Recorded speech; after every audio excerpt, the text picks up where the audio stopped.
오늘도 뜨거운 이슈 시원하게 풀어보겠습니다. 킹스맨 김수민 평론가 나오셨습니다. 안녕하십니까? 네, 반갑습니다. 네. 자, 어제 한일 양국 정상회담 진행이 됐는데요. 뭐 셔틀 외교 재개, 지소미아 정상화 등 여러 가지 얘기가 나왔는데 일단 내용 정리해 보죠. 먼저. 네, 정상회담은 일본 총리 관저에서 네. 약 1시간 20분 정도 열렸고요. 그 결과로 오후 6시 35분쯤에 공동 기자회견을 열어서 차례대로 회담 결과를 발표를 했습니다. 네. 기시다 후미오 일본 총리는 12년 만에 정상회담과 윤석열 대통령의 일본 방문을 환영했고요. 한국의 강제동원 해법이 양국 관계 복원을 위한 것이라고 평가를 했고 또 셔틀 외교 재개의 뜻을 모았다라고 전했습니다.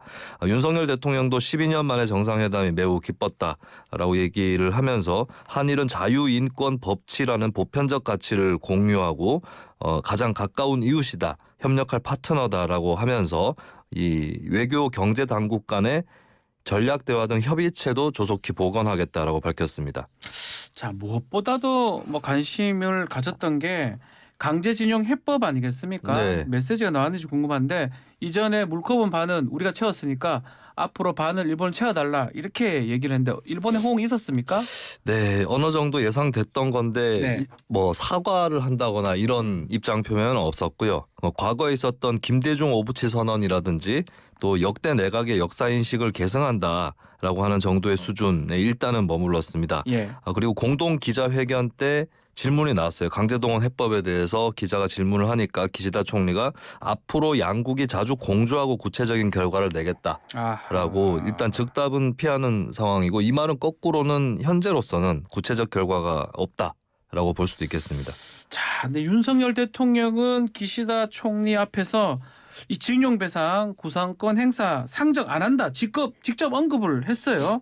기시다 총리는 사과도 안 했고요. 네, 일단 구상권 행사를 하지 않겠다라고 하는 것은 대위 변제를 하겠다라고 네. 했기 때문에 대위 변제를 한다는 뜻에는 이제 일본의 부담은 덜어주겠다라고 하는 뜻이 담겨져 있기 때문에 구상권 행사에 대해서는 이제 윤 대통령 입장에서는 당연히 상정을 하지 않는 게 당연한 입장이라고 보여지겠고요. 다만 한국 내의 여론이라든지 특히 피해자 측이 지금 대위 변제를 받지 않겠다라고 하고 있는 상황이기 때문에 그렇죠. 네, 그래서 이 구상권 청구 문제는 이 여론이라든지 이런 것들을 감안하면 이제 다음 정부로 혹시 넘어가는 건 아닌가 이런 또 우려는 있을 수 있겠습니다. 자, 한편 일본의 보도에 의하면 기시다 총리가 이 회담에서 위안부 합의 이행 또 독도에 대한 입장을 전달했다고 하는데요.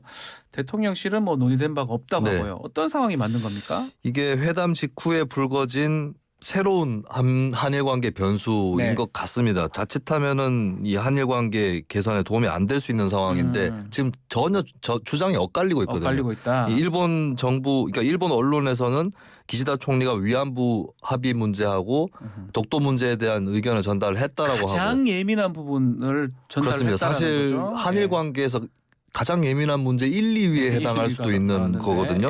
근데 대통령실, 한국의 대통령실에서는 전혀 전달받은 바가 없고 그리고 한일 위안부 합의는 기시다 총리가 과거에 장관을 할 때 했던 거기 때문에 그쪽에서는 되게 바랄 것이다. 뭐 그 정도 입장이었으니까 우리가 그 회담에서 이 얘기를 한 적은 없다. 그러니까 사실관계 자체가 엇갈리고 있는 이런 상황입니다. 알겠습니다. 자, 그리고 윤석열 대통령이 일장기에 좀 경례를 한 부분, 이 부분 어떻게 봐야 됩니까? 대통령실 뭐 일본 의전 프로토콜 따른 것이다라고 하는데 기시다 총리는 또 가만히 있었어요. 우리 애국가 우리 네. 쪽에 어떻게 봐야 됩니까? 일단은 일장기에 윤석열 대통령이 경례를 한 부분은 다른 정상들이 일본 방문했을 때 사진 자료 같은 것들이 있는데 독일의 숄츠 총리하고 인도네시아의 조코 위도도 대통령 등등은 일장기 앞에서 경례를 했습니다. 그러니까 일본에서 외교를 할 때의 의례라고 볼 수 있겠고요. 그러면 기시다 총리는 태극기에 대해서 어떻게 했느냐? 지나가면서 이제 윤 대통령이 태극기에 경례를 할 때에 목례를 하면서 지나가는 그 정도의 모습이 일단 확인이 됐습니다. 결국 공동선언은 없었어요. 지금 어제 공개된 지금 브리핑 종합하면 결국은 기시다 총리가 징용 피해자들의 요구에 성의 있는 조치를 추가로 내놓을 것 같지는 않은 그런 상황 같아요. 네, 그렇습니다. 지금 나오고 있는 얘기가 그 강제 동원과는 직접 관련이 없는 미래 청년 기금과 같은 것을 한일 양국의 경제단체가 모금을 하고 그리고 그 강제동원 배상 피고 기업들이 거기에 또 기금을 낼 수도 있다라고 하는 정도거든요. 이거 거꾸로 얘기하면 이제 강제동원 관련해 가지고 일본 기업의 어떤 조치는 없을 것이다라고 그렇죠. 봐야 되는 것이죠. 지금 한일 재계 10억씩 미래 기금을 낸다고 하면 네. 정경련 10억, 일본의 게이 단렌이 1억엔 그래서 총 한 20억 원 정도 낸다고 하는데 미쓰비시나 일본 제철 참여하는 것은 아직 정해지지 않았다라고 보도가 되고 있네요. 네네. 자, 이번 방일에서 경제협력 얘기도 좀 강조가 됐는데 4년 동안 이어졌던 일본의 수출 규제 해제 또 우리 측의 WTO 제소 취하 소식도 있었습니다. 네, 그렇습니다. 일단 반도체 소재 세계 품목에 대한 수출 규제 이 부분은 해제가 되는 것으로 그렇게 결정이 됐고요. 그리고 여기에 어느 정도 상응하는 조치로 한국 정부도 WTO에 이 자유무역의 정신을 일본의 수출 규제가 위반했다는 취지로 제소를 한 것이 있는데 그것을 취하를 하기로 그렇게 결정을 했습니다. 반도체 소재 세계 품목 이 수출 규제 관련해서 국산화도 많이 됐고 공급망 다양화도 이루어지지 않았습니까? 이게 실익이 있는지 특히 이따 화이트리스트 복귀가 조금 네. 시간이 걸린다고 또 밝혔어요. 네, 세계 품목 중에서 국산화가 있는 품목, 국산화 성과가 좀 큰 품목과 네. 떨어지는 품목이 있긴 하거든요. 네. 그러니까 불화수소 같은 경우는 국산화 성과가 컸다라고 보여지고요. 네. 근데 나머지 뭐 포토레지스트라든지 플로린 폴리미드 이런 것들은 아직까지 일본 수입 비중이 높은데 네. 이게 수출 규제가 되면서 중간중간에 좀 절차들이 까다로운 그런 애로사항은 있었습니다. 그런 부분은 풀 수 있을 것이라고 일단은 보여지는 것이고요. 근데 백색 국가로 복귀하는 이 문제 화이트리스트, 예. 그렇습니다. 왜냐하면 특별 일반 포괄 허가라고 최근에 일본 수출 규제 때문에 그렇게 됐는데 일단은 이제 이거를 일반 포괄 허가로 단계를 더 느슨하게 만들기 위해서는 백색 국가 복귀 조치까지 이루어져야 되는 그렇죠. 거거든요. 예. 네. 그거까지는 시간이 좀 걸린다. 그렇습니다. 이렇게 밝힌 상황이네요. 알겠습니다. 자, 한편 정상회담에 이어서 이 만찬을 가졌어요. 언론에서 이게 보도가 많이 된 것 같은데 분위기가 어땠습니까? 네, 일단 뭐 만찬을 2차에 걸쳐서 가질 네. 정도로 좀 이색적인 상황이 펼쳐졌습니다. 1차는 스키야키집, 2차는 오므라이스 집에서 친교의 시간을 가졌고 네. 그리고 이제 양국의 정상의 배우자인 김건희 여사, 유코 여사 또 동행을 했습니다. 만찬장에 동행을 했었고요. 또 2차 만찬에는 한국의 소주와 일본의 맥주를 함께 마시는 그런 풍경도 있었다고 합니다. 맥주 소주도 마셨다고 하네요. 자, 일본 언론 반응 보니까 야, 이게 대통령 방문부터 실시간으로 중계를 계속 하던데 이렇게 관심을 많이 가진 배경이 뭘까요? 첫 번째 배경은 아무래도 한 지난 10여 년 동안의 한일 관계 계속 악화됐었습니다. 네. 특히 이명박 전 대통령 독도 방문 이후로. 근데 이제 한국 대통령이 우리가 뭘 이렇게 양보를 하겠다라고 적극적으로 나온 것은 굉장히 이례적인 그렇죠. 상황이거든요.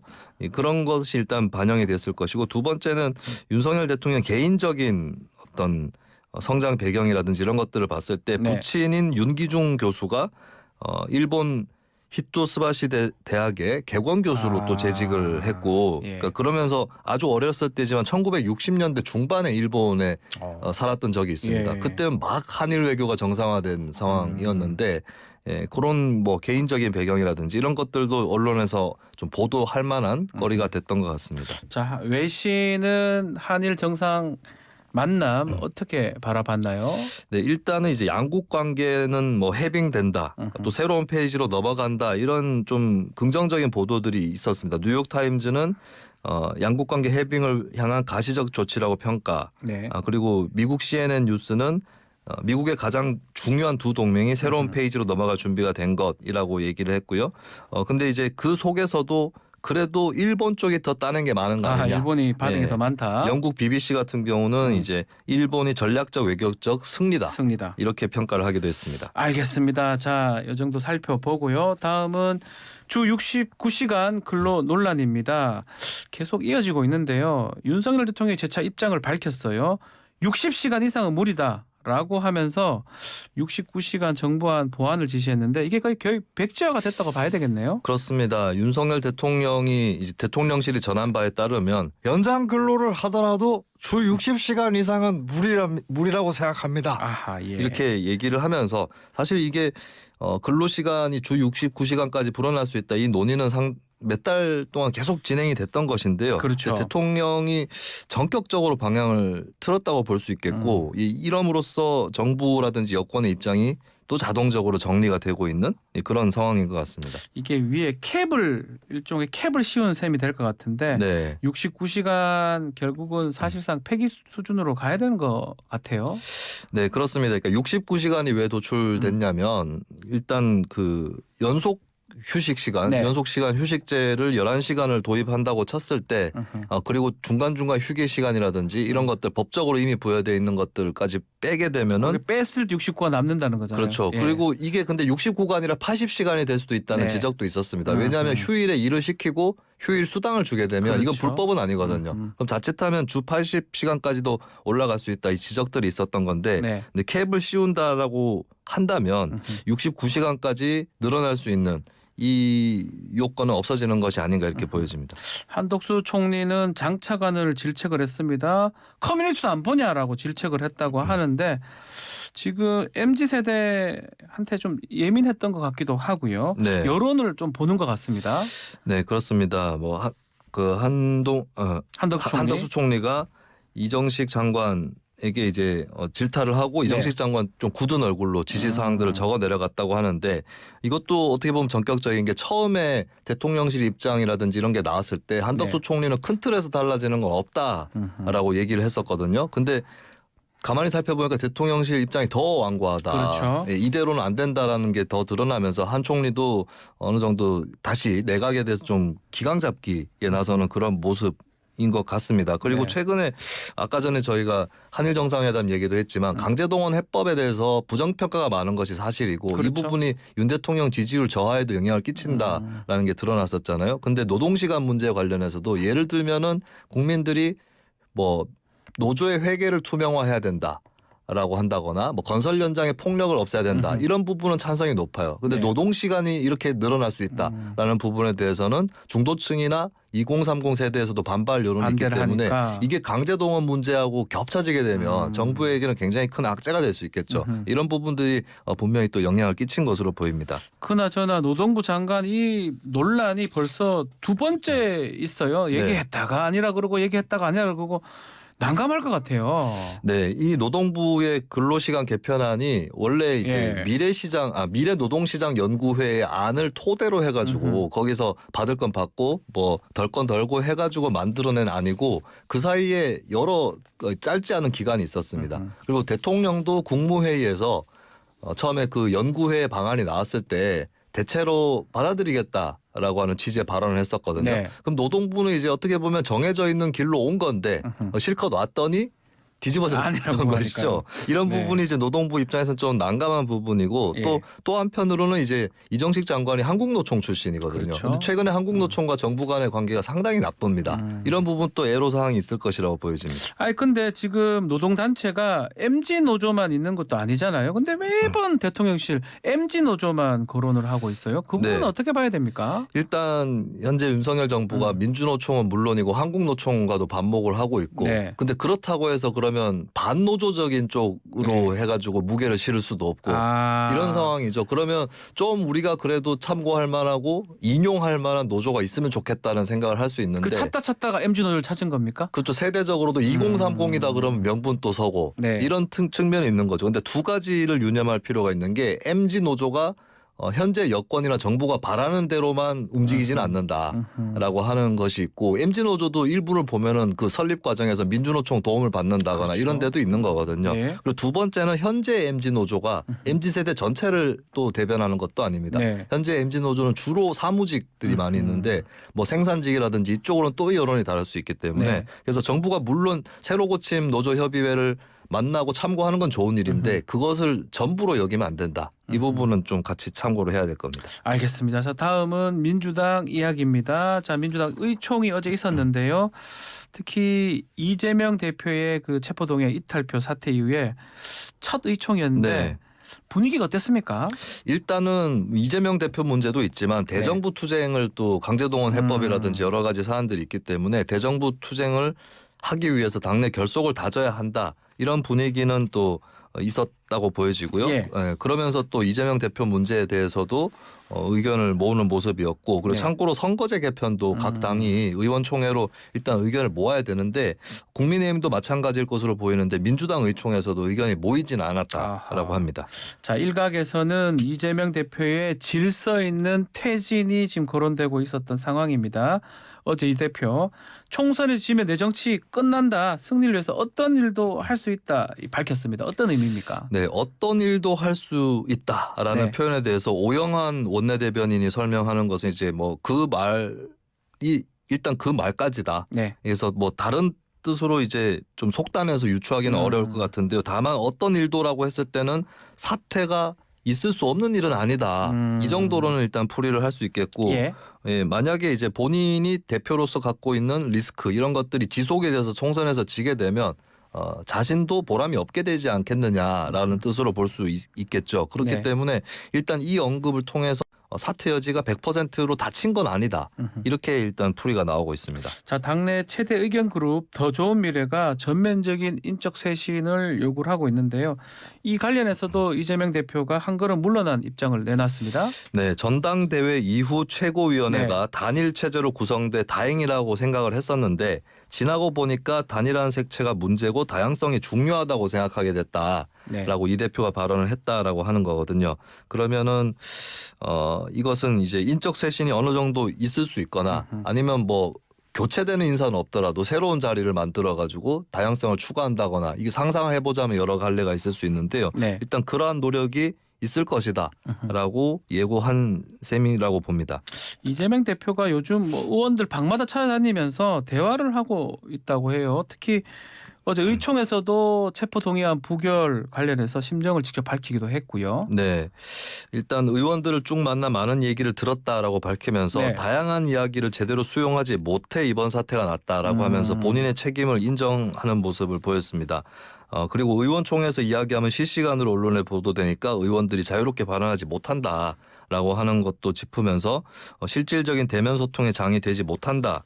이런 의견을 들었다라고 하면서 이제 본인도 의견을 들었고 아하. 앞으로도 뭐 들을 것이다라고 일단은 얘기를 하고 있고 근데 다만 이제 뭐 구체적으로 어떤 조치가 있을 것이다 그런 언급은 없었기 때문에 일단 향후에 또 토론거리는 남긴 것 같습니다. 이 와중에 민주당 혁신위가 당헌 80조를 삭제하겠다.